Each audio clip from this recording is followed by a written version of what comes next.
yung falling hair. Dati ron sa sahig ng banyo, laging nakikita mo yung falling hair. Ngayon, halos wala. Raul Leo Solomon, 63. Yung ano nga, sa crown area, manipis. Basically, numinipis siya, tapos lumalabas na yung scalp sa crown area. Siguro mga 3 years. Matagal na ako nag-Svensson dati. Svensson, Derm Clinic. Marami na akong trinay. Minoxidil. Hindi ko alam. Kasi sandali ko lang naman ginagamit yung iba. Hindi naman consistent. Dito lang ako nagtagal sa Rodil.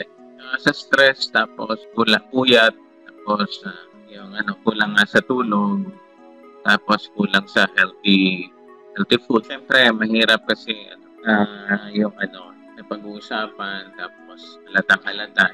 Tapos siyempre, self-confidence mo na mabawasan. Hindi ka basta makaharap sa ibang tao, hindi ka comfortable na pumunta sa iba-ibang gatherings. Alam mo na pag tingin nila sa hair mo, kulang manipis na yung crown area na parang nakakalbo. Sa lang din, sa online, kasi nga that time nag-explore ako yung pinakamagandang gagamitin ko. Yung sa Svensson kasi masyado mahal kaya tinigil ko na.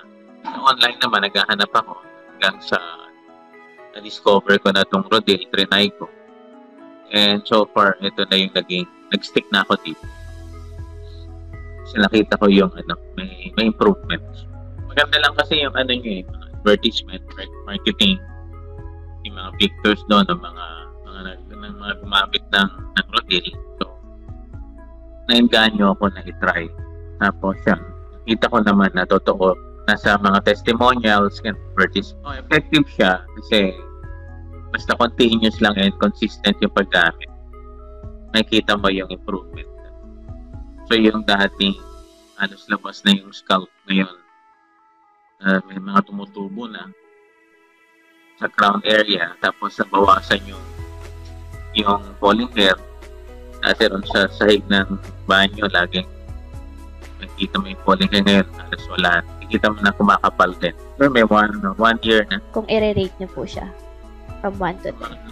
9 to 10. Yun nga, 9 to 10. Kasi nakikita naman nila yung improvement din sa akin. Actually, hindi naman talaga mahal kasi na-compare ko sa ibang hair growth products din. So, I think tama lang. They should try talaga. Makita nila yung effect. Huwag sila mag-expect kaagad na ilang gamit pa lang makita ng effect. Dapat tiyagain mo talaga morning, evening, tas consistent ka sa paggamit. Hindi naman siya kasi overnight. Hindi naman ako mag-re-order ng palagi kung scam siya. Kasi nakikita ko naman na effective yung product talaga. At the same time, yun nga, meron kayo talagang continuous na monitoring. So, hindi siya scam.